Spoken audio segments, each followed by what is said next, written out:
નર્મદાના નાદોદ તાલુકામાં વરખડ ગામમાં મુંબઈ પોલીસ અને નર્મદા પોલીસની સંયુક્ત રેડ દરમિયાન ડ્રગ્સનો મોટો જથ્થો જપ્ત કરાયો છે। આપ જોઈ રહ્યા છો શિક્ષાપત્રી સંદેશ ન્યૂઝ સત્યની સાથે। એક નજર આજના મુખ્ય સમાચાર પર। મુંબઈ પોલીસ અને નર્મદા પોલીસનું સંયુક્ત ઓપરેશન હાથ ધરી વરખડ ગામેથી સુધીર પટેલના ઘરમાંથી સંદિગ્ધ કેમિકલ મળી આવ્યું હતું, જેમાં ડ્રગ્સની હાજરી મળી આવી હતી। ત્યારે આ અંગે નર્મદા ડીવાયએસપી રાજેશ દેવધાએ વિસ્તૃત માહિતી આપી હતી। મુંબઈની પોલીસ શું હતી આખી ઘટનાને શું મુંબઈના સાકીનાકા પોલીસ સ્ટેશનના પીઆઈ દીપક ગિરમે અને તેની ટીમ ગઈકાલે આમલેથા પોલીસ સ્ટેશન આવેલ અને આમલેથા પોલીસ સ્ટેશનની અંદર રિટર્નમાં રિપોર્ટ આપી પોલીસ મદદની માગણી કરેલ, જે અનુસંધાને પીઆઈ આમલેથા, જિલ્લા એલસીબી અને એસઓજીની ટીમ અહીંના ત્યાં જે મુસ્કાન સલીમ ખાન કરીને એક બાઈ 101 ગ્રામ એમડી ડ્રગ સાથે પકડાયેલ, જે ડ્રગ મુસ્કાન છે એની સાથેના સાથીદાર એવા પપ્પુ ચૌધરી નાઓ અહીંયા આપણે આમલેથાના વરગઢ ગામે રહેતા હોવાની એને નિવેદનમાં જણાવેલ હોય। વરગઢ ગામે જે જગ્યાએ પર રહેતા હતા સુધીર પટેલના ઘરે, ત્યાં આવીને એમને તપાસ કરવાની હોય, જે અનુસંધાને એને રિપોર્ટ આપેલો। રિપોર્ટ અનુસંધાને જિલ્લાની ટીમો તેમજ સ્થાનિક પોલીસ સાથે સંયુક્ત સર્ચ ઓપરેશન કરવામાં આવેલ। સુધીર પટેલના ઘરે સર્ચ ઓપરેશન કરતાં તેના ઘરમાંથી અલગ અલગ પ્રકારના કેમિકલ્સ મળી આવેલ, ક્લોરોફોર્મ, હાઇડ્રોક્લોરિક એસિડ, બોમ્બી, મિથાઇલ વગેરે, જે અનુસંધાને તે લોકોએ એમના એમડી ડ્રગ્સ પકડાયેલ, તે અનુસંધાને તપાસના કામે કબજે કરવામાં આવેલ છે। સાથે સાથે અમુક સાધન સામગ્રી, ફ્રીજ છે, ડોલ છે,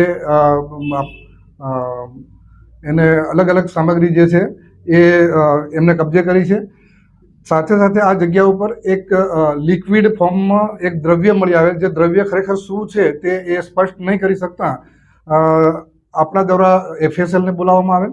એફએસએલની સાથે સાથે એટીએસની ટીમ પણ બોલાવવામાં આવેલ।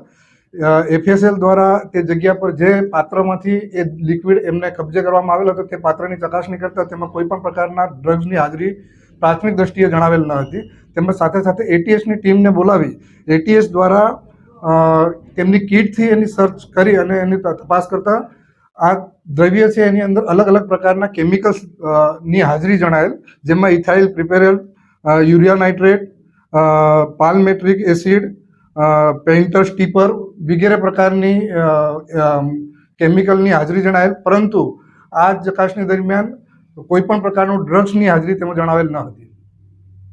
અગાઉ સાહેબ જે બધું પકડાયું છે ક્યાં લઈ જવામાં આવશે? નાકા પોલીસ સ્ટેશનની તપાસ છે તે પીઆઈ દ્વારા તપાસ કરીને ઝડપી તપાસ કરવામાં આવેલ છે અને પીઆઈ આમલેથાને સાથે રાખીને તપાસ કરવામાં આવેલ છે।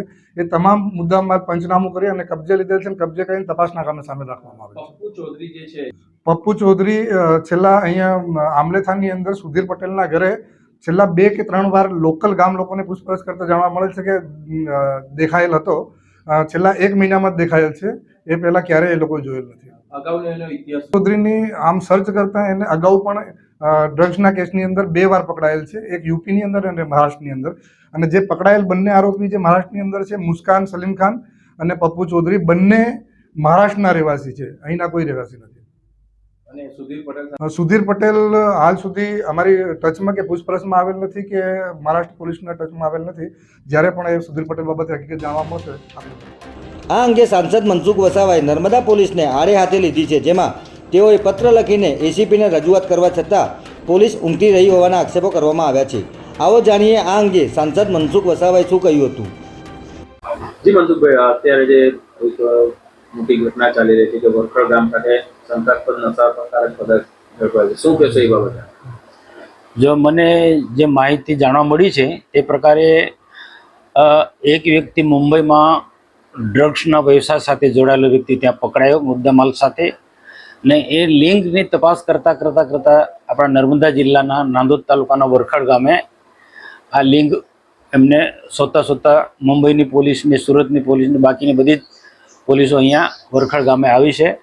આ કોઈકનો કોઈક પ્રકારના ગંભીર પ્રકારના જે અહીંયા જે બને છે કોઈકના ઘરમાં એ નશીલા પદાર્થો બને છે, અને જે ખરેખર નર્મદા જિલ્લા માટે બહુ ચિંતાજનક વિષય છે। થોડા દિવસ પહેલાં જ મેં નર્મદા જિલ્લામાં બેફામ પ્રમાણે દારૂ જુગારના અડ્ડા ચાલે છે અને મહારાષ્ટ્રમાંથી ડુપ્લિકેટ દારૂ બોર્ડર પરથી ઘૂસાડવામાં આવે છે, એ બાબતની પણ માહિતી મેં મીડિયાને આપી હતી। અને ત્યાર પછી પોલીસ તંત્ર એલર્ટ થઈ ગયું.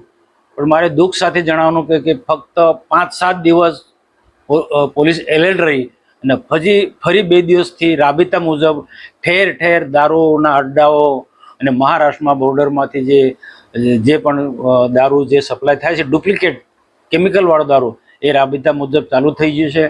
કુંવરપારા હશે કે પછી રાજપીપળા તાલુકામાં રાજપીપળા શહેરની અંદર કે પછી ડેડિયાપાડામાં, ચિગદામાં, આ બધી જગ્યાએ બેફામ પ્રમાણે મોટા જે અડ્ડા ધમધમતા હતા એ પાછા ચાલુ થઈ ગયા. એલસીબી પીઆઈ થોડા દિવસ માટે રજા પર ઉતરી ગયા હતા, પણ કોકનો કોક આમાં કંઈ સેટિંગ કરવા માટે ઉતર્યા હતા મને લાગે છે. મારો સીધો આક્ષેપ છે, કારણ કે વિશેષ જવાબદારી એમની છે. અને આજે ઘણા વર્ષોથી એક જગ્યા પર ચીટકી રહ્યો છે, એનો મતલબ શું? તો એ તો ખરા જ, પણ જિલ્લાનું પોલીસ તંત્ર પણ આમાં જવાબદાર હું ગણું છું કે અમારી રજૂઆત પછી અઠવાડિયાની અંદર ફરી પાછા દારૂ જોગારના અડ્ડા ધમધમે, એટલે એમને શરમ આવી જોઈએ કે એક સંસદ સભ્યની રજૂઆત પછી પણ કોઈ બે શરમ વગર એ ધંધા ચાલુ થઈ જાય, અડ્ડાઓ દારૂના ચાલુ થઈ જાય. અને આ ડ્રગ્સ જેવી વસ્તુઓ પણ મેં તે વખતે સંકેત આપ્યો છો. આજે તો મહારાષ્ટ્રમાંથી કેમિકલવાળો દારૂ ઘુસાડવામાં આવે છે અને એ સાથે બીજી પણ મોટી ઘટના ઘટી શકે છે એવો મેં સંકેત આપ્યો હતો. અને આમલેથા પોલીસ સ્ટેશનનો મેં ઉલ્લેખ કર્યો હતો તે વખતે.